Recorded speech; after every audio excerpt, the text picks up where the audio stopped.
Legend lang po ang nakakaalam pa ng pagkakayod ng manual, no? Hindi po uso yung kuryente, o no?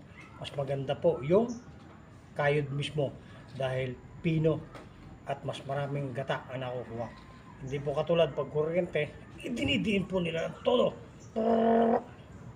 Pero malaki po yung butil, kaunti lang po yung gata na nakukuha.